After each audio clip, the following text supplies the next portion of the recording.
Hello students, welcome to my channel.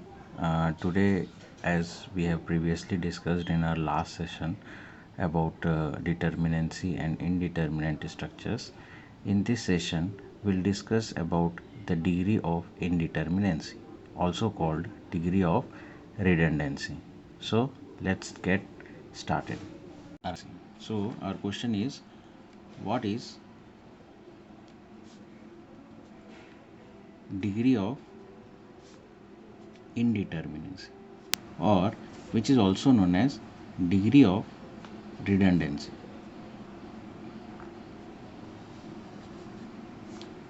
So we can define it the number of additional equations which are needed besides the three equilibrium equations. That is, we know that we have three equilibrium equations,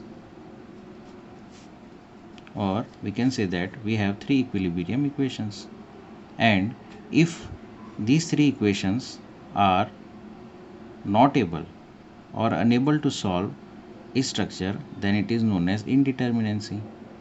Then whatever the additional equations or additional equations which are required to solve that particular type of structure, that is known as degree of indeterminacy. In simple, we can say that number of extra additional equations whichever required to solve a particular indeterminate structure to make it determinate, then such equations or such a number of equations are defined as degree of or degree of indeterminacy or degree of redundancy. So I will write for you the number of additional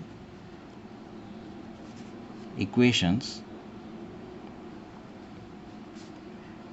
needed besides the three equilibrium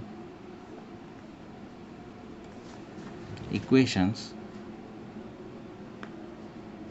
to determine the various external and internal reactions. So, for example, again, what we have solved previously, we'll take a probed cantilever loaded with a UDL. So, as we have previously discussed that the fixed end will have three unknown forces and a support will give total unknown reactions, here 4, and three equilibrium equations I have. So when I will subtract both of them, I will get degree of indeterminacy. So for this example, I have 4 minus 3, that is 1. This 1 is only the degree of indeterminacy, which states that I require one more additional equation to solve this probed cantilever. So I can define a formula from here that degree of indeterminacy equals to number of unknowns minus number of independent equilibrium equations. Again, further, so we come to know that degree of indeterminacy is number of unknowns minus number of equilibrium equations. So again, we can further define a static indeterminate structures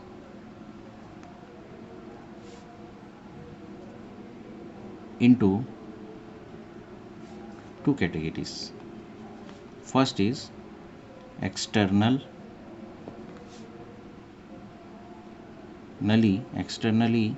indeterminate determinant structures, and second, internally indeterminate structures. Two indeterminate structures.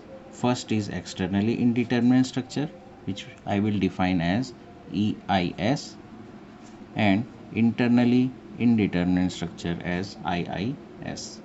So first we'll define about externally indeterminate structures.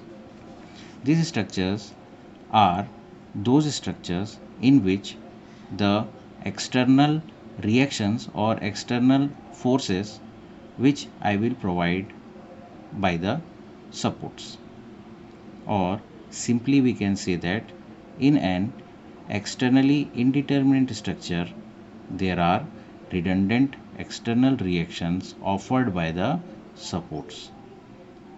That means here only we can deal with external forces, and the determinacy of a particular structure can be defined, or we can say that can further be given by the help of the reactions only by external reactions offered by the supports. So here I'll write for you, in an externally indeterminate structures there are redundant external reactions offered by the supports. For example, I can state fixed beams, further continuous beams, and portal frames. Other examples are also there, but here I am defining only three types. So we can say that this is external indeterminacy. Second, we'll deal with internal indeterminate structure. These are the structures where the redundants we provide are completely internal reactions, or we deal with internal reactions of the structure. So I am writing in short, the redundants are entirely internal. For example, trusses and rigid frames. Here in these structures, I can say that the structures can be analyzed for the external supports or reactions, but the complete analysis of the structure is not possible due to internal redundancy. That means it will not be balanced, or we can say that the internal reactions will not be balanced. So here we can solve for external forces or external reactions we can solve, but it will have an internal redundancy, or will require an equation internally to solve this type of structure. I can define here as unknown reactions components. That is, if a particular type of support is given, then what should be the number of reactions for that particular type of support. For example, or the first type we can say, that is roller type, means if a support is provided with rollers, then such type of support will give us only one type of reaction, that is we'll have only one unknown. Second type is hinged support. That means our support is a type of hinge. Then this will provide us with two unknown forces. Third is fixed support. In fixed support, we'll have, as previously discussed, it is a type of, it will give us three unknowns, one horizontal and one vertical forces along with a moment. That means it will have a three unknown forces. So students, for this video studied the determinacy and indeterminacy of the structures, and what is the degree of indeterminacy, types of indeterminacy, basic definitions, and number of unknown components of the reactions. In next video we'll deal with few small numericals to find out how we can find out the degree of indeterminacy of the structures of indeterminate structures. So if you like this video, then share, comment, and don't forget to subscribe, which will give me motivation to make more videos. Thank you.